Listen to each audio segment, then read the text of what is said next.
നെടുമ്പാശ്ശേരി സ്വർണ്ണക്കടത്ത് അന്വേഷണം ട്രാവൽ ഏജൻസിയിലേക്ക്. പിടിയിലായവർ നൽകിയ സൂചനകളെ തുടർന്ന് എറണാകുളത്തെ ട്രാവൽ ഏജൻസി ഉടമയെ കസ്റ്റംസ് കസ്റ്റഡിയിലെടുത്തു. സ്വർണം കടത്തിയ കാസർഗോഡ് സ്വദേശി അബ്ദുള്ള, വിമാനത്താവളത്തിൽ നിന്ന് സ്വർണം പുറത്തെത്തിക്കാൻ കൂട്ടുനിന്ന എമിഗ്രേഷൻ എസ്ഐ മനു എന്നിവരെ ചോദ്യം ചെയ്തതിന്റെ അടിസ്ഥാനത്തിലാണ് കസ്റ്റംസിന്റെ നീക്കങ്ങൾ. കാലടിയിലെ ട്രാവൽ ഏജൻസി ഉടമ റഷീദിനെയാണ് കസ്റ്റംസ് ചോദ്യം ചെയ്തു വരുന്നത്. 1 കോടിയിലധികം രൂപ വില വരുന്ന 4 കിലോ സ്വർണ്ണമാണ് നെടുമ്പാശ്ശേരി കസ്റ്റംസ് പ്രിവന്റീവ് പിടിച്ചെടുത്തത്. ലാപ്ടോപ്പ് ബാഗിൽ സൂക്ഷിച്ച നിലയിലായിരുന്നു സ്വർണം.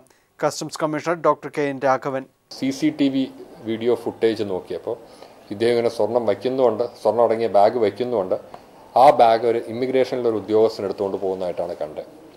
അദ്ദേഹത്തിനെ ചോദ്യം ചെയ്തപ്പോൾ അദ്ദേഹത്തിൻ്റെ കുറ്റം സമ്മതിച്ചു. ഒരു കാലടി ബേസ് ചെയ്തിട്ടുള്ള ഒരു ട്രാവൽ ഏജൻസിയിൽ ഒരു ഉടമസ്ഥനാണ് ഈ സ്വർണം കൊടുക്കുന്നതെന്ന് പറഞ്ഞു. ഫോളോ അപ്പ് ആക്ഷനിൽ കാലടിയിലെ ആ ട്രാവൽ ഏജൻസിയിലെ വ്യക്തിയെയും പിടികൂടി അദ്ദേഹത്തിനെയും ചോദ്യം ചെയ്യുകയാണ്. സ്വർണം എത്തിച്ച അബ്ദുള്ള ഇതിനു മുൻപും നെടുമ്പാശ്ശേരി വഴി യാത്ര ചെയ്തതിന്റെ ദൃശ്യങ്ങൾ ലഭ്യമായ സാഹചര്യത്തിൽ ഇയാളെക്കുറിച്ച് കൂടുതൽ അന്വേഷിച്ചു വരികയാണ്. സ്വർണ്ണക്കടത്തിന് നേരത്തെയും കൂട്ടുനിന്നതായി പിടിയിലായ എമിഗ്രേഷൻ എസ്ഐയും സമ്മതിച്ചിട്ടുണ്ട്. നിരീക്ഷണങ്ങളും പരിശോധനയും ശക്തമാക്കിയിട്ടും വിമാനത്താവളത്തിലെ തന്നെ ഉദ്യോഗസ്ഥരുടെ സഹായത്തോടെ നെടുമ്പാശ്ശേരിയിൽ കള്ളക്കടത്ത് നിർബാധം തുടരുകയാണെന്നാണ് പുതിയ സംഭവങ്ങൾ തെളിയിക്കുന്നത്. News bureau, Kochi. 300 കോടിയുടെ തട്ടിപ്പ് കേസിൽ CBI അന്വേഷിക്കുന്ന പ്രതിയെ പാലക്കാട് ക്രൈംബ്രാഞ്ച് അറസ്റ്റ് ചെയ്തു. എറണാകുളം തമ്മനം സ്വദേശി അബ്ദുൽ നാസർ എന്ന നൌഷാദാണ് പിടിയിലായത്. ദുബായിൽ ഒളിവിൽ കഴിയുന്ന ദമ്പതികളായ പ്രധാന പ്രതികളെ നാട്ടിലെത്തിക്കാനുള്ള ശ്രമം ആരംഭിച്ചതായി ക്രൈംബ്രാഞ്ച് അധികൃതർ അറിയിച്ചു.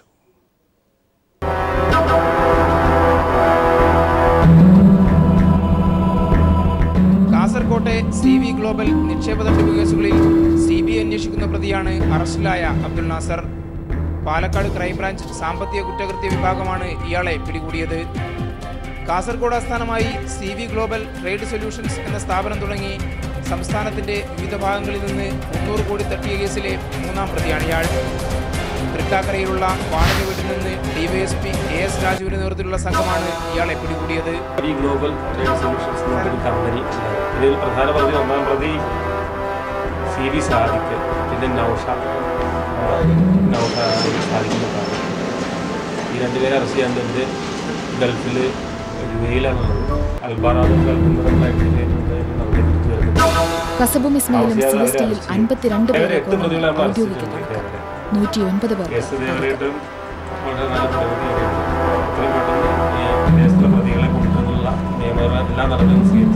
കമ്പനിയുടെ ഡയറക്ടറായ നാസറിനെ കാസർഗോഡ് ജില്ലയിലുള്ള 5 കേസുമായി ബന്ധപ്പെട്ട് CBI ചെന്നൈ യൂണിറ്റ് അന്വേഷിച്ചു വരികയാണ്. 1 ലക്ഷം രൂപ നിക്ഷേപിച്ചാൽ 7000 രൂപ പ്രതിമാസം പലിശ നൽകാമെന്നും 13 മാസങ്ങൾക്ക് ശേഷം നിക്ഷേപ സംഖ്യ തിരികെ നൽകുമെന്നുമായിരുന്നു വാഗ്ദാനം. ഇയാൾക്കെതിരെ പാലക്കാട് ജില്ലയിൽ 46 കേസുകളുണ്ട്. ദുബായിൽ ഒളിവിൽ കഴിയുന്ന കമ്പനി MD കാസർഗോഡ് സ്വദേശി CV സാദിഖ്, ഭാര്യ ഖദീജത്ത് നൌഷ എന്നിവരെ നാട്ടിലെത്തിക്കാനുള്ള ശ്രമങ്ങളും ആരംഭിച്ചിട്ടുണ്ട്.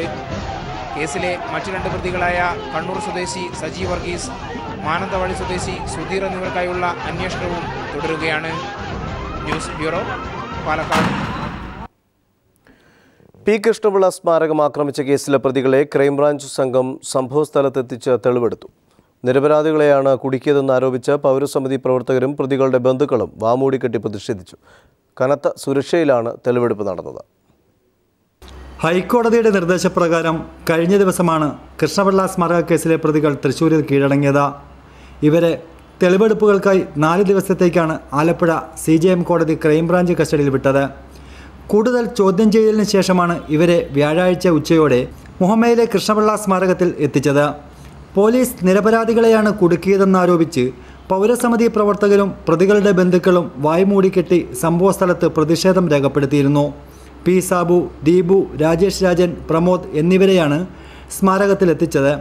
പ്രതികളെ എത്തിക്കുന്നതറിഞ്ഞ് വൻ ജനക്കൂട്ടവും സ്ഥലത്ത് തടിച്ചുകൂടിയിരുന്നു. പ്രതികളിലൊരാളായ സാബു പൊട്ടിക്കരഞ്ഞുകൊണ്ടാണ് പോലീസ് ജീപ്പിൽ നിന്നും പുറത്തിറങ്ങിയത്. തെളിവെടുപ്പുകൾക്കും കൂടുതൽ ചോദ്യം ചെയ്യലിന് ശേഷം ഇവരെ അടുത്ത ദിവസം തന്നെ കോടതിയിൽ ഹാജരാക്കും. News bureau, Alappuzha. കള്ളിന്റെ വീര്യം 8.1 നിജപ്പെടുത്താനുള്ള സംസ്ഥാന സർക്കാർ തീരുമാനത്തിന് സുപ്രീം കോടതിയുടെ വിമർശനം. കേസിൽ തെളിവുകൾ നൽകാതെ സർക്കാർ മലക്കമറിയുന്നത് അംഗീകരിക്കാനാവില്ലെന്ന് സുപ്രീം കോടതി പറഞ്ഞു. വീര്യം കൂട്ടണമെന്നാവശ്യപ്പെട്ട് ചെത്തു തൊഴിലാളികൾ നൽകുന്ന അപേക്ഷ പരിഗണിക്കാനും സംസ്ഥാന സർക്കാരിനോട് സുപ്രീം കോടതി നിർദ്ദേശിച്ചു. കള്ളിന്റെ വീര്യം 8.1 നിജപ്പെടുത്തിയ സംസ്ഥാന സർക്കാർ തീരുമാനത്തിനെതിരെ CIT ആഭിമുഖ്യത്തിലുള്ള കള്ള് ചെത്തു തൊഴിലാളി ഫെഡറേഷനാണ് സുപ്രീം കോടതിയെ സമീപിച്ചത്. തെങ്ങിൻ കള്ളിന്റെ വീര്യം 9.5 വരെ ഉയർത്താമെന്ന് സംസ്ഥാന സർക്കാർ നിയോഗിച്ച അനിരുദ്ധൻ കമ്മിറ്റി റിപ്പോർട്ട് സമർപ്പിച്ചിട്ടുണ്ടെന്ന് CIT ചൂണ്ടിക്കാട്ടി. പ്രതികൂലമാകുമെന്നതിനാൽ സംസ്ഥാന സർക്കാർ റിപ്പോർട്ട് പൂഴ്ത്തിവച്ചിരിക്കുകയാണെന്ന CIT വാദത്തെ തുടർന്ന് സുപ്രീം കോടതി സർക്കാരിനെതിരെ കടുത്ത വിമർശനമുയർത്തി. റിപ്പോർട്ടുകൾ നൽകാതെ സംസ്ഥാനം ഒളിച്ചു കളിക്കുകയാണ്. കേസ് തുടർച്ചയായി മാറ്റിവെക്കാനുള്ള നീക്കം അംഗീകരിക്കാനാകില്ല. ഇതിനായി ഇനിയും സമയം നൽകില്ലെന്ന് ജസ്റ്റിസ് രഞ്ജൻ ഗൊഗോയ് അധ്യക്ഷനായ ബെഞ്ച് വ്യക്തമാക്കി. CITനു വേണ്ടി അഭിഭാഷകൻ VK ബിജു ഹാജരായി.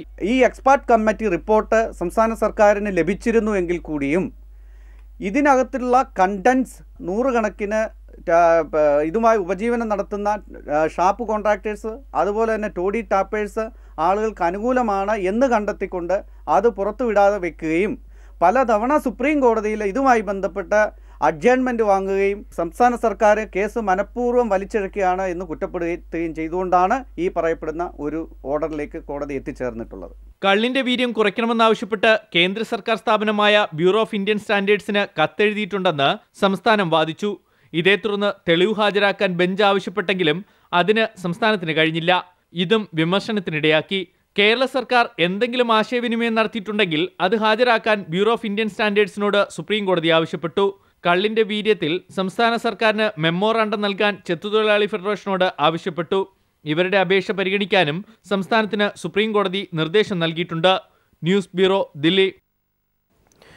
SNDPയുടെ മൈക്രോ ഫിനാൻസ് പദ്ധതി തട്ടിപ്പിൽ ഭാരവാഹികൾക്കെതിരെ നിയമപരമായും സംഘടനാപരമായും നടപടിയെടുക്കുമെന്ന് SNDP general secretary Vellappally Natesan വ്യക്തമാക്കി. അടൂർ യൂണിയന്റെ കീഴിലുള്ള മൈക്രോ ഫിനാൻസ് യൂണിറ്റുകളുടെ പേരിൽ വ്യാജ ലോണുകളെടുത്ത് 7.5 കോടി രൂപ തട്ടിയതായുള്ള വാർത്ത പീപ്പിൾ നേരത്തെ പുറത്തുവിട്ടിരുന്നു. ഈ വാർത്തയോടുകൂടി ഇന്നത്തെ ക്രൈംബ്രാഞ്ച് സമാപിക്കുന്നു. നമസ്കാരം.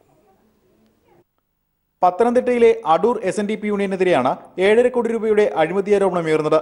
യൂണിയന് കീഴിലെ മൈക്രോ ഫിനാൻസ് യൂണിറ്റുകളുടെ പേരിൽ വ്യാജ ലോണുകളെടുത്ത് പണം തട്ടിയെന്നാണ് പരാതി.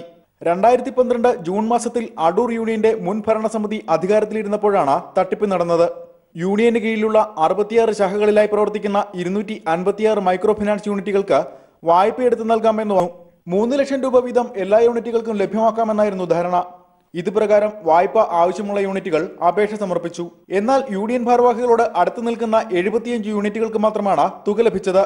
മറ്റുള്ളവർക്ക് ലോൺ പാസ്സായില്ലെന്ന അറിയിപ്പ് നൽകി. അതേസമയം അംഗങ്ങളെ കബളിപ്പിച്ച് ശേഷിക്കുന്ന 181 യൂണിറ്റുകളുടെ പേരിൽ യൂണിയൻ ഭാരവാഹികൾ ലോണുകൾ എടുക്കുകയായിരുന്നു. ലോൺ വേണ്ടെന്നറിയിച്ചവരുടെ പേരിൽ പോലും വായ്പയെടുത്തെന്നാണ് പരാതി. നമുക്ക് ലോൺ വേണ്ടാന്ന് നമ്മൾ പറഞ്ഞത്. അപ്പം അതൊന്നും അല്ല, നിങ്ങൾ ഇനി എപ്പോഴെങ്കിലും നിങ്ങൾക്ക് ഒരു പ്രാവശ്യം ആവശ്യമുണ്ടെങ്കിൽ ഈ ബാങ്ക് ഓഫ് ഇന്ത്യയിൽ നിന്നാണ് നമുക്ക് ഇനി പൈസയൊക്കെ തരുന്ന, ബാക്കിയെല്ലാം അവർ ക്യാൻസലാക്കുക എന്ന് പറഞ്ഞാൽ നമ്മളെ കൊണ്ട് ഈ പേപ്പറിലെല്ലാം ഒപ്പിടിയിച്ച്. ഞങ്ങൾക്ക് അറിയില്ലായിരുന്നു ഇങ്ങനെ ഒരു കളിപ്പീര് പറ്റുകയെന്നുള്ളത്.